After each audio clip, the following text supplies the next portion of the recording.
Underwood. Thin ice! So I can't knock down a triple here.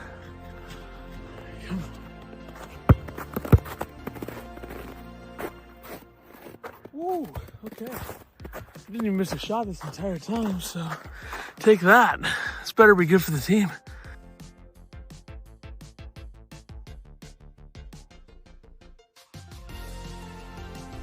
Oh, I thought for sure. there it is. Boom! Yes!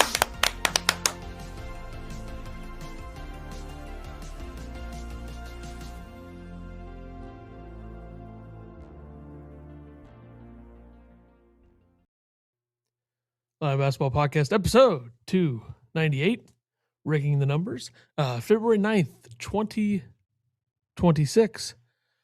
And yesterday we did an episode that was, heavy subject matter for all of us, really. That was the main issue with the episode yesterday, is how heavy the topic was that we were discussing. I don't like, no, I won't say it. I guess you should speak just to see. Moment of truth. All right. Maybe some audio issues. Hopefully we got them fixed. We think we got them fixed. I downloaded a program. I spent an hour working on my microphone. Hopefully it's coming through all right. You guys let us know in the chat. We apologize for everything, for how off the show was. It should have been a good episode about Michigan State and how they're a bunch of little whiny women. And instead it turned into us trying to figure out my microphone situation. So hopefully that's fixed. We're going to preview the Wisconsin game. But first, I'd like to let you know. Huh? Everything good? Yeah, I didn't hear an echo. Perfect. Like, subscribe, go buy the merch over at Illini Basketball Podcast -shop.fourthwall.com. Hopefully everything from here on out is running good and we'll be all right. But you guys let us know. Frankie, what's going on? He says, quote, Underwood, how do we win games when the shots don't go in? Illini Basketball Podcast, how do we win when the audio doesn't work? Fair. Yeah. We struggled to fight through it is the biggest issue. So it is what it is. Again, hopefully everything's all right. I think we got one person listening. So Frankie, just let us know if it's good. And then the producer wants an update on the X account. How's that going? I will have to, by the way, make probably a new graphic to advertise the merch for this thing. But anyway. Sure. I just threw a banner up there. The X account is, you don't always want to use explicit language in the episode if you don't have to, or really early in the episode if you don't have to, especially, kids are off of school right now. They're probably really listening to this. That's what the youngsters like to do, is listen to this podcast and learn about Illini basketball or whatever that is. But the X account right now, as of right now, my status update said it's fucked. They're no help. They're not helping me at all. They keep saying the email is fine, even though the email was changed. This is exactly what happened to my personal X account, which I got back. I thought they would maybe be able to do that for both, but it's literally impossible to speak to anybody, and they just keep saying the same thing. So I don't really know what to do about that. We're going to have to try to get to 1,500 followers in the new account, which, could happen. What if I have a couple? I mean, I had some viral tweets. The other one, remember my Tominaga tweet going after the Barstool Illini account? That was a big one. I had my personal account had the Zach Edey thing. That was a banger. Siding with Michigan State in that, by the way, I believe.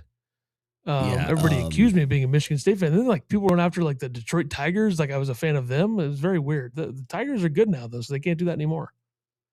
How many more subscribers do we need to get to 1,500? Followers? Well, yeah, followers. 1,470. Okay. Yeah. We're on the road. So I don't know. Hopefully it gets fixed, but it's not looking promising. Yeah, maybe by the tournament we have it, maybe. I would be messaging them every 5 minutes, telling them to fix it. Well, they don't respond. part of the issue. Okay. Fair enough. And then All they right, tell you let's the same thing. Fellas, what was the deal with the mic? We're not really sure. We don't know what the problem was. I ended up downloading a voice meter, so I'm running my microphone through that, and it seems to be working now. So we don't know what happened. It was just the change of the programs messed with settings somehow. So, but should be all good. Done talking about it. Let's talk about number 8, Illinois. By the way, Nebraska bypasses Illinois. Nebraska moves to 7. Illinois 8. Michigan State stayed at 10. But Illinois takes on Wisconsin tomorrow night, 7:00 on the Peacock. Yeah. Should be a good game. Hopefully a bounce back game for the Illini. Yeah. I am not surprised Illinois is behind Nebraska now because nothing that happens in the AP poll makes sense. Like, how does Illinois get dropped 3 spots for a top 10 road loss? Like, I think at worst they In should overtime. be 7th. Yeah, they should be 7th at worst. And if we're gonna like make an excuse, they don't have Kylan Boswell playing. I feel like that might have helped against a guy who went for 26 and 15 and tried to take players out. But you move on, and the poll doesn't matter. We talk about it every year, so it doesn't matter. Illinois is a big favorite in this game. Wisconsin is 16-7. They're 8-4 overall. Apparently, this is Jake Davis wig night.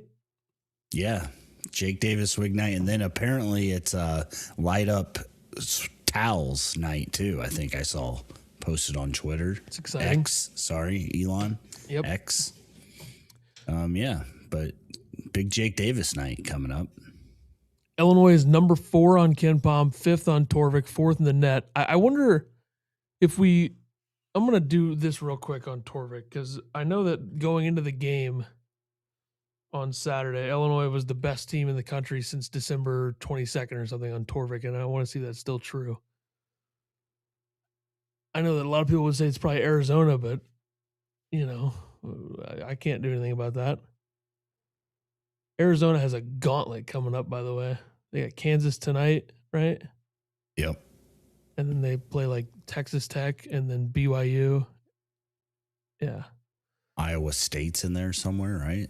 I think their next 4 games are against the only other good Big 12 teams, except for Houston, I guess. I think you're right. Since December 22nd, Illinois is number 2 behind Florida now. What if I went back to like the 15th since they haven't lost since then either? Michigan's number 1, Illinois. So basically Illinois, by every metric since in the last 13 games, are number 2 team in the country. And they were number 1 going into Saturday. So that's good. Wisconsin is 40th on KenPom, 36th on Torvik, 43rd in the net. They're projected number 9 seed right now on Bracket Matrix, coming off of an OT road loss at Indiana, 78-77. The officiating in that game was talked about quite a bit. There's a questionable blocker charge call against Wisconsin, turned it over to Indiana. Enright kind of went into the guy. Enright thought it should have been a block. Enright's got like 23 charge calls. If Indiana was like a really good team, that guy would be so much more hated than he is. Yeah. Greg Gard was not happy. He said you don't ever call that. He was going away from the basket. It was ugly. So yeah, Wisconsin is a team that's totally been driven by like 3 guys a lot of this season, especially in that Michigan game. Although they had a couple guys step up, I think, in that game. I mean, Boyd had a big game against Michigan, and that's, I guess, where we pull the Wisconsin tail of the tape up. Yeah, which is that they won at Michigan this season, 91-88. Nick Boyd had 22 in that game. Blackwell had 26. They went 15 of 33 from 3, 45%. They got, 18 foul calls on both teams in that game. They're 12th in the country in 3-point attempts per field goal attempt, so they take a lot of threes. Illinois is 9th in that stat. John Blackwell is averaging 21 points per game in the last 3. Wisconsin's 2-1 in that span. Of course, the 2 wins being Minnesota and Ohio State, loss being Indiana before the Minnesota win They lost to USC. So they were 6-2 in the Big Ten with a win over Michigan and a win over UCLA, and now they're 8-4. So 2-2 in the last 4. And they'd beaten Minnesota, Rutgers, and Penn State following the Michigan game, so it wasn't like a gauntlet. They're 12th in the country in average height, of course. Illinois is first, and that's the last one I have. I thought I had 5, but I think I ran out of characters. So those are the 4 things that I have on Wisconsin. Yeah. Jeffrey says, I really thought Brad turned a corner, but didn't MSU have a UConn feel to it on the Elite 8? No. Why have Wagler drive over and over? I gave Brad his flowers last week. Concerning. Okay, first of all, that's like maybe the worst comp in the history of professional or college sports or professional sports. I don't think there's anything worse than that. UConn in that tournament game, like, okay. The gap between that UConn team and this Michigan State team is like so big that I think UConn is like, I would make UConn like a 20-point favorite over that Michigan State team. Like the Michigan State team would get destroyed by UConn probably. Of course, I guess if it's at the Breslin, you literally, like, there's no telling what could happen, which is why I'm not overly worried with that stuff. And also, like, did the game really feel like something where Wagler was just going to the rim every single time? I don't really think it felt like that. He only took 8 twos. Yeah, I think that he changed it up. I think Wagler did go to the hoop a few more times and took some really off-kilter, non-Wagler shots. But, I mean, he had Merck bringing the ball up. He was running, Andre, on the slip screen to the paint. I think he ran Tommy on the slip screen to the paint a few times. The thing, like, Illinois isn't a team that's going to get a lot of, like, paint touches just by posting up. They find other ways to do it. I don't think it was just Wagler all night. It at least didn't feel that way to me. So, Jeffrey finally has a reason to complain. Illinois law, they got to win 12 straight, so Jeffrey gets on board. But I get it. I get why you're upset. I just don't think I don't get it. It was as egregious as your brain is telling you right now. Yeah. By the way, foul audit by Ant Wright. Illinois had 11 calls that would have favored them if it was called correctly. Michigan State had 5 that would have favored them if called correctly in the second half and overtime. So, I guess us Illinois fans actually know what we're talking about sometimes, and Michigan State fans just want to, act like nothing happens. But again, we're that game doesn't matter anymore. Got to beat Wisconsin. 11 is a lot. 11 is a lot. Yeah, the big 3 for Wisconsin. Nick Boyd transferred from San Diego State. He's averaging 20 a game. Blackwell, the team, huh? Yeah, I thought Blackwell was, but Blackwell's averaging 18.5, shooting 37% from 3, and then Nolan Winter, a couple guys that returned, Winter and Blackwell, is averaging 14.9, 56% from the field. Non-conference, they got annihilated by BYU. They lost by double digits to TCU, and they lost by 10 to Villanova. They destroyed Providence, destroyed Marquette, which, those are pretty low-tier Big East teams. Like I said earlier, they beat Michigan. They beat Northwestern, UCLA. They beat Minnesota twice, Rutgers, Penn State, Ohio State. Losses are Indiana, USC, Purdue, Nebraska in conference play. So Illinois has beaten 2 of those teams and lost to one of them as well. I guess I'll do Brad Underwood era against Wisconsin. 9-5 overall. They've won 9. They did win 9 straight from 2019-20 to 2024-25. They lost to them last season. I think Illinois was like peak disaster last season at the time that they played in Madison against Wisconsin. That was like the peak of the offense just being broken and guys coming in and out of the lineup. They lost by 21 in that game. And their leading scorer was DGL. And then their number 2 scorer was Hummer. So yeah, it was a pretty bad game. They got a combined 20 points out of KJ Boswell and Trey White in that game last year. So, and Tommy must have been coming off of an injury because he came off the bench and had 7 points, went 0 for 4 from 3. So that when he was battling mono. Yeah, they're in a better place right now than they were last year when they played Wisconsin. But anyway, they beat them in the Big Ten Championship in 2024. They're 4-2 all time in Champaign. I believe they won 4 straight against them in Champaign. I think the 2 Champaign losses were pretty early, especially since they won 9 in a row, and then the last loss was in Madison. So one of those teams that Brad has had a really good run against. I think most Big Ten teams, with the exception of like Maryland and Michigan State, and Purdue has kind of been back and forth. But other than that, he's done really well against other Big Ten schools. Just can't beat Maryland or Michigan State consistently for some reason. Well, Michigan State, we all know why. There's, a lot of dirty goings on in East Lansing. Yeah. You think there's a guy on this team besides their big 3 that goes off against Illinois? Yeah, I think that European guy who had a big day against Michigan will probably have 30 points tomorrow. Alexis Beliaskis. Yeah, he went 5 for 10 from 3, had 17 points. Guy's a 31% 3-point shooter, and he has 3 of the last 4 games he's had 0 points or 1 point. And he hasn't made a 3. He literally has made they beat Michigan on January 10th. This guy's made 1 3 since then. He made 5 in that game against Michigan. That is insane. Yeah, I mean, their bigs is Nolan's like 7 foot. That guy's like 6'10" or something. Yeah, they start them both. Yeah, but their backcourt's a little small. A little small backcourt compared to Illinois, especially without Boswell. You got Blackwell and Boyd are 6'3", 6'4". Then you got Rhodey or whatever, Virginia transfer, who weirdly enough, I mean, he shot 41% from 3 last year, 32% this year. It's almost like what happens to half the guys transferred to Illinois. But he did not play against Ohio State. Ended up playing 40 minutes in the game against Indiana, had 6 points, 2 of 8 from 3. So he's been struggling as well. I think a big part of this game is going to be rebounding.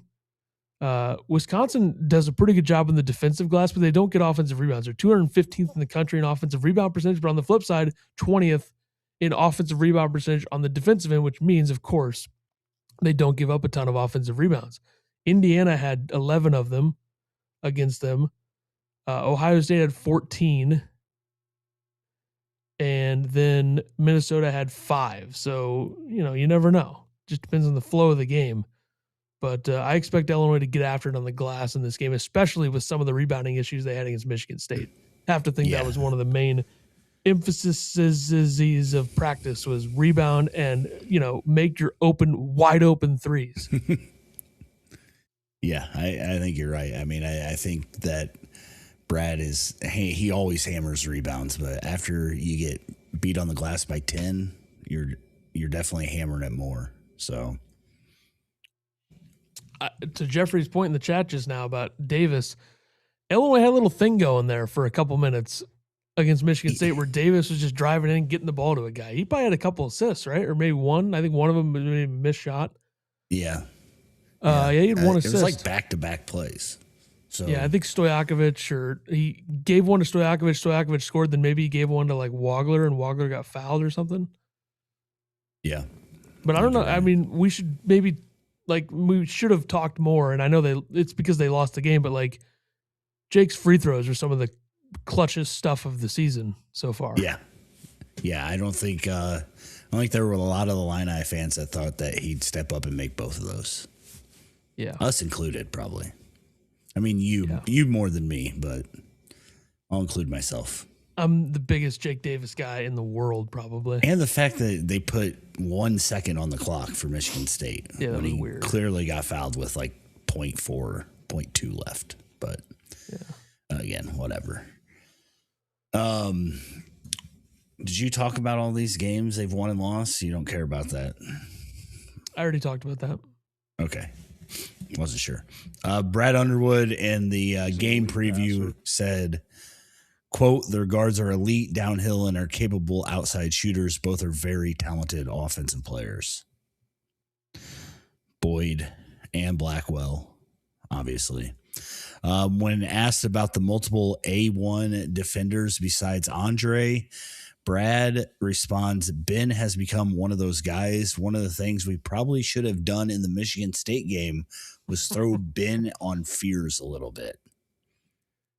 Who was guarding Fears originally when he kept going to the rim? I think Stojakovic was on him. I don't know if Hummer would have done better. I mean, I don't. They kept they're like screening and it's. I just don't understand why they were trying to fight over the screens against Fears. Like, he can't shoot threes. He's a 26% 3-point shooter.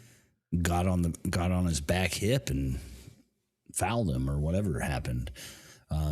Again, a lot of those were just it was just not stopping the ball too. It was just Fears getting there before they even got set. So, I don't know if he put in. Brad also said that Boswell is practicing today. I believe. I don't know who asked the question. Anyways, Joey, I think, asked if he would be suited up tomorrow. They said no. Then asked if he would be, suited up before Sunday, and Brad just kind of had a little smirk on his face. So it sounds like he has another doctor's appointment to see how the hand handled practice. And if there's not swelling or anything, there's a good chance we're going to see him Sunday, or at least he'll be dressing Sunday. So going to have Boswell back probably pretty soon. Probably, I would say before they go to the West Coast, from the sounds of it. Yeah, I think the idea all along was kind of just make sure he's ready for the Michigan game and conditioning. So if he comes back for Indiana, you're way ahead of schedule on that.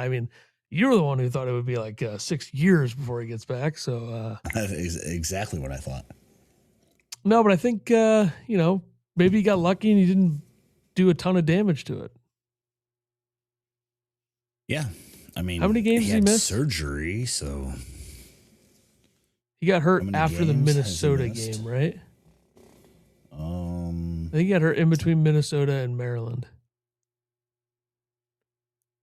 Michigan State was a 6 game missed. Yeah, so I believe. 6. Okay, they're 5-1 without him, and the one game was stolen. Interesting. Yeah, and just looking at my preseason predictions, I had them losing all those: Purdue, Nebraska, Michigan State. I had them losing them all. So again, to go 2-1 in those games without your best defender, pretty good by this team. Petrovic is the best defender on the team. Nice try. Yeah, I'm surprised he didn't throw Petro out on Fears a couple times just to see what would happen. Petrovic has not played in 3 of the last 4 games, and he played 6 minutes against Northwestern. So if you do a little fun exercise here, Petrovic has played. We need a drum roll thing. I should get that on there. Petrovic has played 11 minutes. 11 minutes since Boswell got hurt. Wow. And Brandon Lee has played. Gotta be about the same. Not 10 minutes. Okay. I was gonna say that'd be close.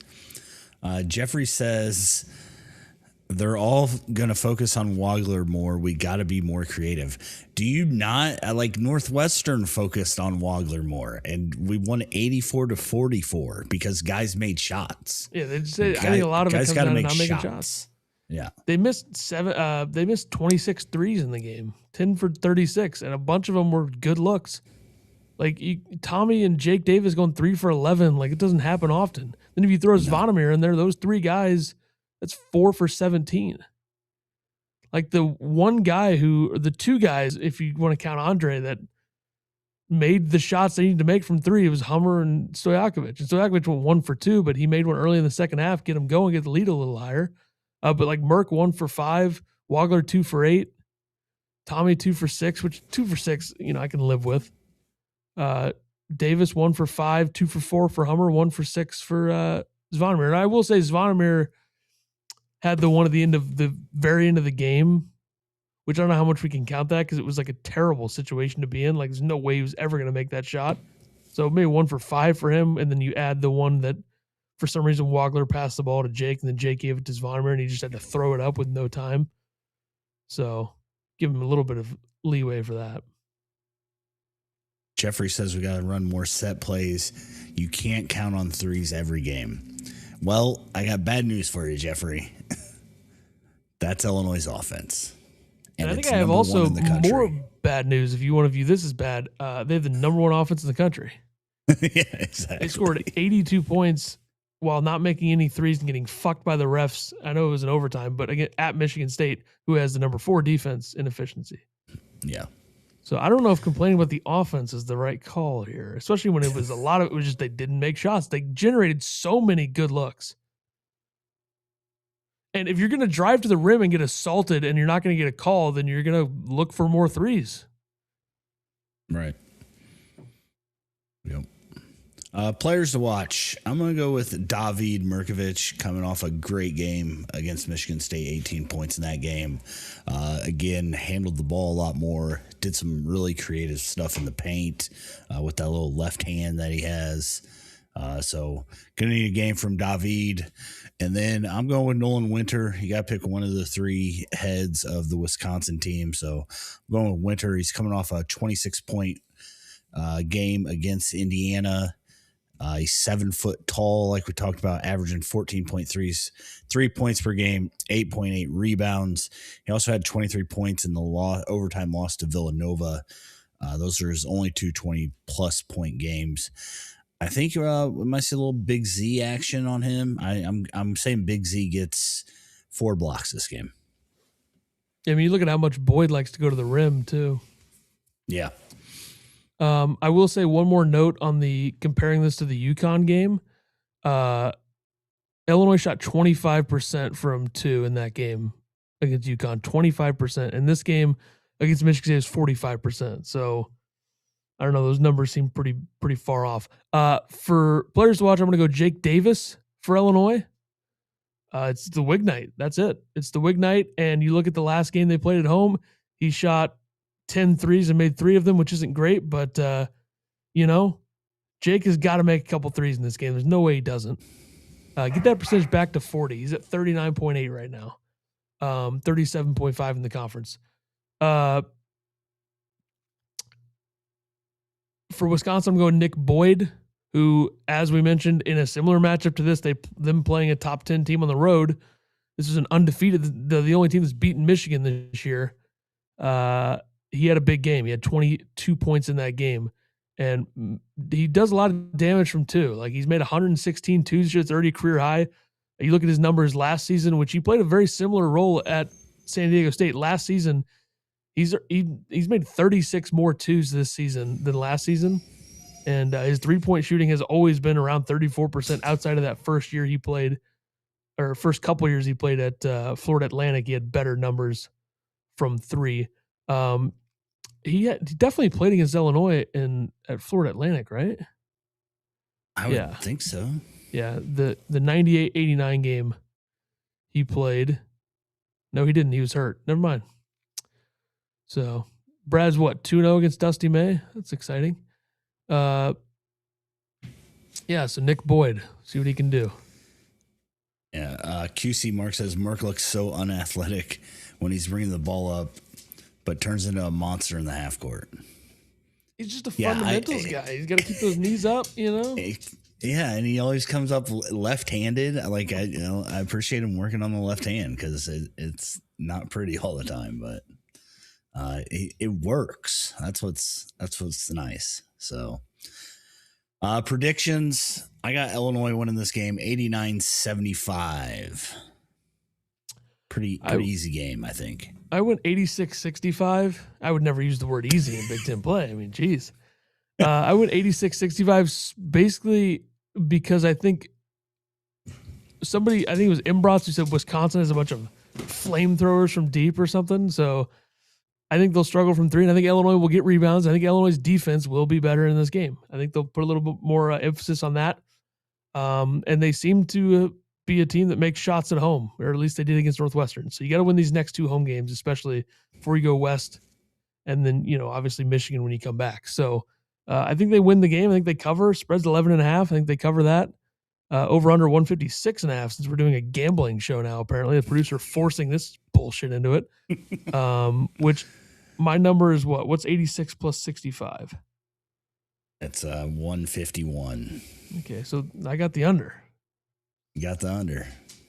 Yeah, look for Wisconsin to miss some shots. I don't know. I mean, if they hold them to under 70, I'd be surprised. But Illinois off of a loss this year. Yeah, LIU by 40, Tennessee by 13, Missouri by 43. Yeah. I think this team takes losses personally. We'll find out. I think they like it. So I think they'll be okay. Yeah, you said KenPom 85-72, Illinois, KenPom. So KenPom has Illinois winning their next 4 games by 13, 12, 9, and 6. And then they have them losing to Michigan by 1. I don't think this game will be close either. Wisconsin hasn't looked good since the Michigan game. MSU was good at sealing off screens. Jeffrey's still stuck in the past. He is stuck on them. But yeah, we think Illinois is going to win this. Are we doing a watch party? I don't think we ever talked about it. I'm unavailable, so. Okay. Yeah. Fair enough. It's unfortunate. I figure, we'll do something. We got a big thing coming this weekend, Plus. Yeah, hopefully. Well, we'll see. Either way, though, we'll do something. If we, we'll do a watch party for Indiana if we have to, or, either way. We'd get one of those little mini basketball hoops. And you just make 1,000 baskets on those. Sounds a lot less fun. The UCLA game on the 21st is Saturday night, so we'll probably be able to do that one. I don't know what's going on for the Michigan game, but I'm probably supposed to work that night, so I got to figure out if I can get out of that. Hopefully we're going to that game. Yeah, I've heard rumblings of that, but yeah. We're going to be able to get off. It's going to be tough. Yeah, I think he talked about Kansas plays Arizona tonight. Oregon at Indiana also tonight. Oregon coming off a close game with Purdue. Oregon has not won since January 2nd. Biddle's back, though. I don't know if that's going to matter. Okay. They've lost 9 in a row. Yeah, they're not good. Yeah, it's very weird. I mean, it's bizarre. I mean, Dana Altman's record in the Big Ten, last year they weren't that bad, but 13 and 19 in the Big Ten, 2 years. Scheidweiner, thanks for the repost of the stream over on X. A lot of it's been trending this way with Altman, though. Like he hasn't always it was kind of a little run where he had elite teams. I mean, you look at 2016, 2015, and 2017, but other than that, it's not been great. He's had some teams that have definitely overachieved. I mean, you look at that 2021 team that got to the Sweet 16. That was a little bit of overachieving. Yeah, it's your boy, Altman. It's unfortunate what's happened, It's nothing we can do. But it's true. The producer wants us to bring back the mailbag. So this is where I let you talk about it, and I'll be right back. The IPB listener mailbag. That's good. That's not right. But anyways, yeah, so if you want to, you can email us at Illini Basketball Podcast 2020@gmail.com, or you can DM us over on X at Illini B-Ball Pod until we get the other one back. That's just kind of what we're stuck with. So we'd like to get your thoughts. We had, like I said, we're trying to get a big episode for Sunday live stream before our 300th episode to try to get us to 1,000 subscribers here on YouTube. So if you are listening somewhere else, go to our YouTube, subscribe over there. Ethan's going to make 1,000 free throws, or we're going to get to 1,000 subs. If you want to do some punishments for Ethan, if he has missed consecutive shots, you can let us know over there. And, we're just going to try to figure out some different things that we can do. So you guys let us know what you think. And you can send us over questions related to the basketball team, the Big Ten, or anything at all. We don't really care, unless your name is Frank John, and then we don't want any of your stuff. So, Dan Jazone said Fears trips tripped Merck and never got a foul even after the review. Dirty ass player for a dirty ass team. Correct. I don't understand the people who are like excusing that because they it doesn't make any sense. Rafael Davis on Twitter is fucking pathetic. Apparently, I've they known went Fears to, it's forever. like his godson. Yeah, I don't know. It's fucking stupid. I'll be right back. Do your job is what I say to him. Yeah, hopefully people go to the mailbag and ask us questions. That would be fun, I guess. I don't know. Let's see. I guess we'll go to the other section now. I guess we have to talk about golf apparently. Did you not watch the Waste Management? Why are you hating golf all of a sudden? Just not. We're not there yet, you know. Riviera's coming. Is Riviera this week? That'll get me back into it. I don't know. Yeah. Did you watch the Waste Management Open? Went into a playoff. Matsuyama choked. I did missed not it. watch it, did you? Yeah. Hit it in the sand. Ended up hitting the lip coming out of the fairway bunker. Ended up short. Somebody screamed in his putting stroke. And he ended up missing the putt. And then in the playoff, apparently a security guard dropped a chair and he like literally quit like halfway down on his downswing. And then he yanked it into the water. So Chris Gotterup wins the playoff. Gotterup has the most PGA Tour wins in the last 3 seasons with 4. Behind only Scotty Scheffler with 14 and Rory McIlroy with 5. Apparently this Gotterup guy averaged like 74 when he played for Rutgers in college. Really cool scene. He was tearing up afterwards. Just kind of cool to see. The producer also wants to know if you're pro or anti the drunken buffoonery at the Waste Management Phoenix Open. Anti. I think it's ridiculous. I think that's just what the Waste Management is. I think you expect it if you play there. The stuff like Jack Doherty, I guess, paid some guy to yell jackass and got banned forever. That stuff's stupid. Who?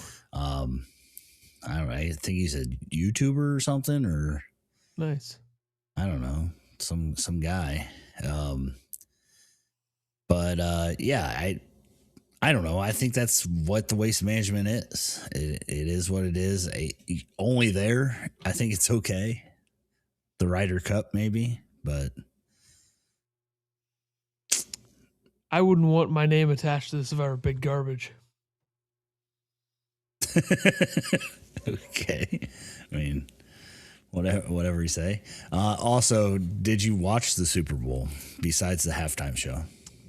Yeah. Did you enjoy it? No. It was bad. Yeah. But Devin Witherspoon was snubbed for the MVP apparently. Yeah, the original thing that I saw said he had 2 sacks and a forced fumble, but yeah, they ruled the forced fumble or the sack fumble a pick 6 or incompletion. Return for a pick 6 was ruled an incompletion or whatever, so that kind of ruined it.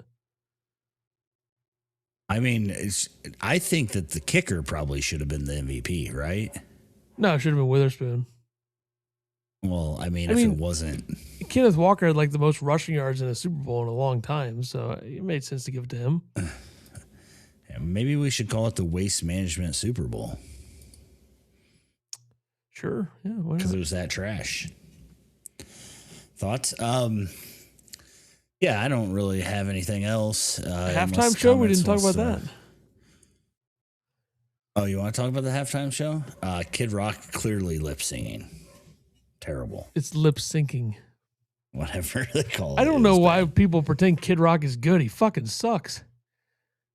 That's true. Also, One of the weirdest things that people do is like, just because this person like pretends to align with you, you have to think that they're like good at stuff. Like he fucking sucks. Like Kid Rock is a fucking loser. But anyway, we don't have to get into all that. I watched both, of course. I mean, how could you not? You get a multi stream, you know. I mean, I watched the halftime show and then I watched the end of the other one. I was holding a baby and putting the Kid Rock phone in her face so she could see it. Nice. Just ruin her from the get-go. Yeah. Good job. I thought even though I didn't understand a word the man said, I thought the actual like setup and the everything around it was really cool. That's what I'll say. It was like the most entertaining like halftime show I think there's been. Usually it's just one big stage or whatever, like him walking through Puerto Rico or whatever. I People like cool. The LA thing with all the different things with like vendors 50 Cent and all those guys. Yeah, but they were like in boxes or something. Yeah, and, and 50 Cent's hanging upside down. It was all very, very exciting. Yeah, Kid Rock was great though. Yeah, definitely. I have a couple commercial takes, I guess. The David Fincher Tarantino written Once Upon a Time in Hollywood sequel with Brad Pitt, the preview for that. Very excited for that movie. It's going to be very interesting because, Fincher and Tarantino are so different. And the fact that Tarantino wrote this, Tarantino is so pissed that Once Upon a Time in Hollywood wasn't his last movie. And he said he had to make 10 movies, but he's only made 9. He really wishes that was his last. But I guess it's kind of weird that Fincher's directing this, but we'll see how they're both very different. So we'll see what that movie ends up being. The Goodwill Duncan thing, like people were mad about that. I kind of liked it. It looked ridiculous, but Tom Brady ruined it, but yeah, the AI in that was a little much. I kind of liked it. Thought it was ridiculous. The only commercial I laughed at was the Liquid IV one when it was a bunch of toilets singing. You didn't laugh at old Sam Malone behind the bar and the Goodwill Duncan telling everybody, wait, whoa. It's great. Not. And why is Jaleel White so afraid to be Steve Urkel? Like, he's playing the alter ego for some reason. Like, he should be Steve Urkel. You have Carlton there. You have Joey Tribbiani. You have Rachel from Friends. You have, for some reason, Ben Affleck playing Ross from Friends and Will Hunting from Good Will Hunting. Very weird that was the case. But and then you also have George Costanza and, Sam Malone from Cheers, which that was great. That's one of the only reasons I like the commercial at all is Sam Malone popping up. I think I might have caught the commercial like halfway through.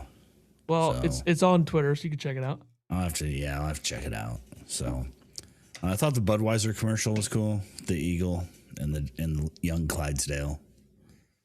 Other than that, nothing really stuck out. I heard a lot of people were pissed off at Coinbase. They were all singing along. There's a lot of videos of them singing along to the Backstreet Boys and then booing as soon as Coinbase popped up. So, also some weird stuff with the Ring cameras. Have you seen that? Yeah. I don't have one, so I don't know. Yeah. Apparently you can opt in and you're just going to be part of a police state. So good luck with anybody that does that. Ethan seems like a Cheers guy, not a Frasier man. He would be both, I would say. Yeah, Cheers is like a Mount Rushmore sitcom for me, but I like Frasier a lot. I've only seen Frasier probably once all the way through, though. So I've seen Cheers probably 4 or 5 times. So I would need to see Frasier again, which I would like to do at some point. I know that the reboot, I watched the first season of that, which I thought was okay, but it got canceled. So nothing. How many episodes of Cheers are there? 11 seasons. I don't know how to do the math of that, but I bet definitely over 200. Yeah. I was going to guess like 235. It's a lot of time to watch the same thing 4 times. It's 273. It's great. I don't know. I had like a 2-year period where I probably watched it 3 times. Sounds right. All right. When are we going to do our next show? I guess would be the question. Tuesday, episode 299 on Tuesday or Thursday. Sorry, can't do. I do late Thursday, or probably afternoon Friday. Yeah, late Thursday works for me. I'm going to see Saying- Wuthering